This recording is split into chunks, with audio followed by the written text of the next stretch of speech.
Thanks to Blue Ocean Games for sponsoring this video, more on that later. I am making a pirate adventure roguelike with deep ship customization called Roguebound Pirates. I've been working on the game almost a year now, and I had plans to document the whole process with constant devlogs. So far to this date I have made 3 devlogs, but the ugly truth is that these 3 devlogs only cover around 1 month of progress, and as said, I have worked on the game almost a full year to this date. So it's time to be frank, that shit is never getting done. But since I do have the footage, I figured that let's just sit down and speedrun through everything I have worked on the game during these 10 months. So how do we get from this to this? 10 months of development progress in 10 minutes. In the previous devlog I was left off with some ugly ships, ugly inventory and some ugly weapons. The very next thing I did was try to get rid of some of that ugliness. This was pretty slow and kind of painful also because this is my first 3D project, so basically I just kept trying things, stumbling forward and making slow, painful progress. With the visuals I decided to aim for something stylized, since I figured that that would make the game more noticeable and also something that is probably easier for me as a newbie to work with. After a week or two I was left off with something that definitely won't win me any visual awards, but it is much prettier to look at than what I had previously. Next I added some visual effects like cannonball explosions and wood splinters, stuff like that. These made the gameplay already feel a lot more enjoyable.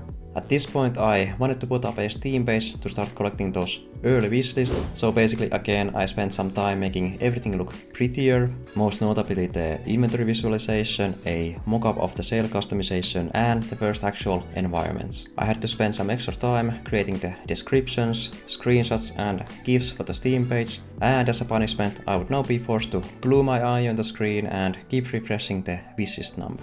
Next it was time for a big feature, the AI of enemy ships. This took a lot of time. Controlling ships can be tricky for the AI because they have momentum and they cannot change their direction of movement instantly. So basically I had to divide the movement into 3 different considerations. There is pathfinding for the long range task of getting to the target without colliding into things. Then there is steering, which is more for the short range of trying to avoid obstacles and not crash into other ships or some beaches or whatever. And then there's also the third factor, which is the weapon system considerations.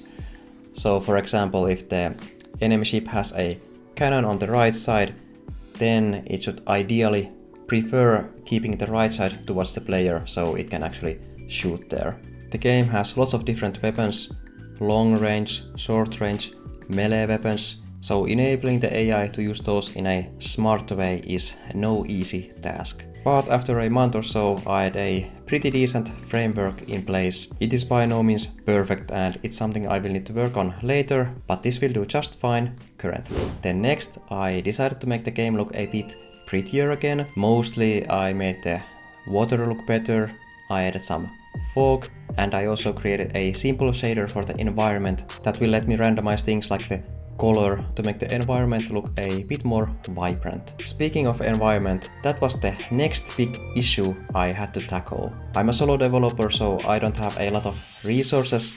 I don't want to manually craft the whole map, so I wanted to rely on procedural generation.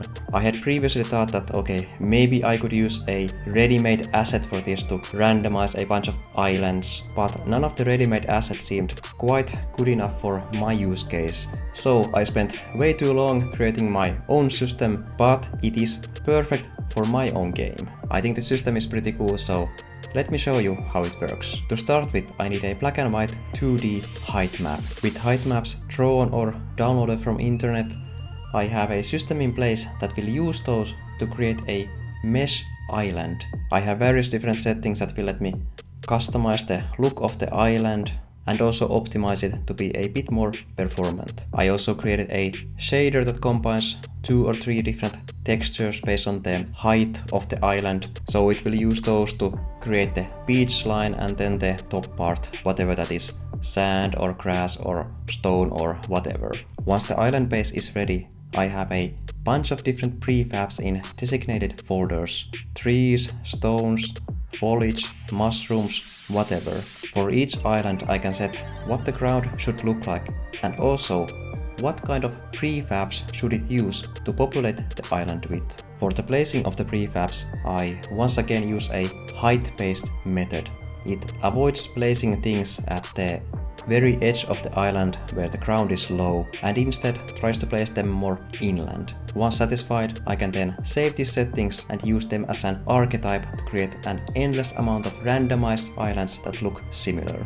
I didn't want the island creation to be fully random though, because sometimes the results can look a bit funny or weird, so I decided to go with the hybrid model of creating random choices and then manually picking islands from there that I thought looked the best. Since I am kind of lazy, for this purpose I also create a helper tool that in seconds will create me new randomized choices with different biome settings, and then I can just pick from those what I think look the best. Additionally, I can also add some fine details to the islands and then save those as a prefab. Now that I have a bunch of island prefabs, I have another new system that then randomly places those islands in the actual game world. With this system, I also have a bunch of different variables to help me make the world look how I want it to be. I can use this to create preset levels or just use it procedurally to create randomized maps and even an endless map if that seems necessary. So that's my full environmental pipeline.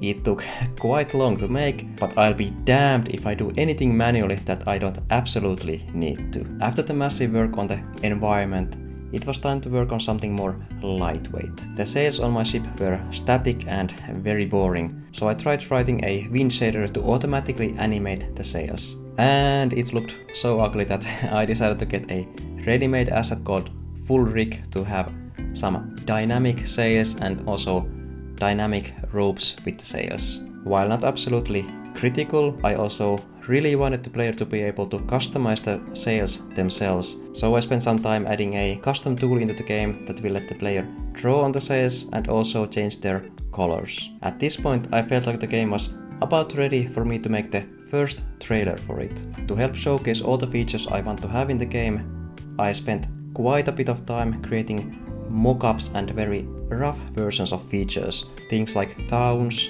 climates, upgrading equipment, a compass, ability buttons, a new ship type, also quite a bit of polish to many visual effects.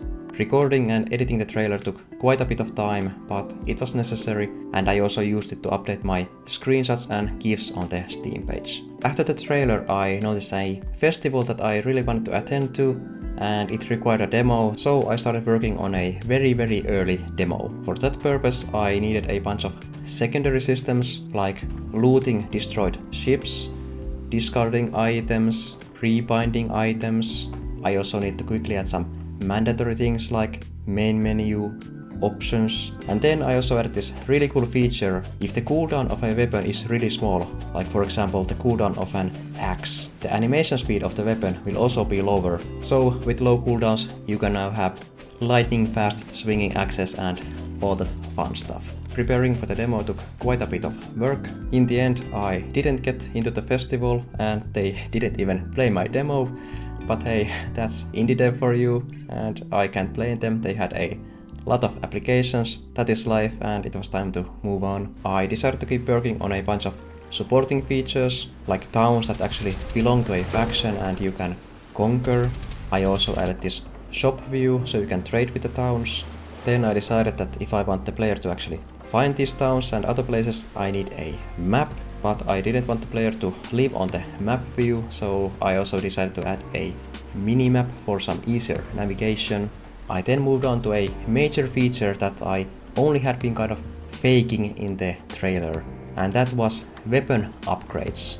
To start with, I added these different kinds of items that will let you upgrade weapons and other equipment. The upgrades can be just stat upgrades, or you can also have this like special effects like piercing cannonballs and whatever crazy fun stuff I end up coming with. I also did a bunch of smaller updates, polishing, adding some new camera features, refactoring, all kinds of small stuff that combined can take quite a bit of time. Lastly, I added this knockback feature, where you can either collide into other ships to knock them back, or you can also have items and item upgrades that will then, for example, enable your cannonballs to knock back other ships and stuff like that. I always love knockback features, so I just had to add it to this game also. And that's actually it. That's the point where I am at currently as of recording this video. In the comments I would love to hear what you think about all this mountain of work I did in the last 10 months. And before I end the video, I would like to thank again Blue Ocean Games for sponsoring this video. They are hosting the Rising Tide Challenge, which is a competition where developers can submit a trailer of the games they're working on and have people vote on their game submission alongside other entries. The top winners, some chosen by public vote and some by judges, will get the chance to pitch for up to $300,000 in funding that they can then use to develop their game.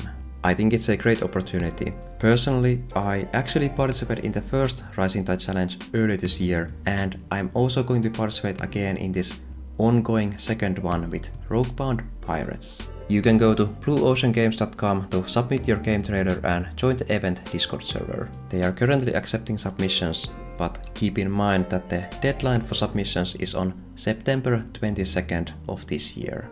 But if you are seeing this video after the date has passed, you should still check out the website as future competitions are also planned. Hey, thanks for watching and I will see you in the next one.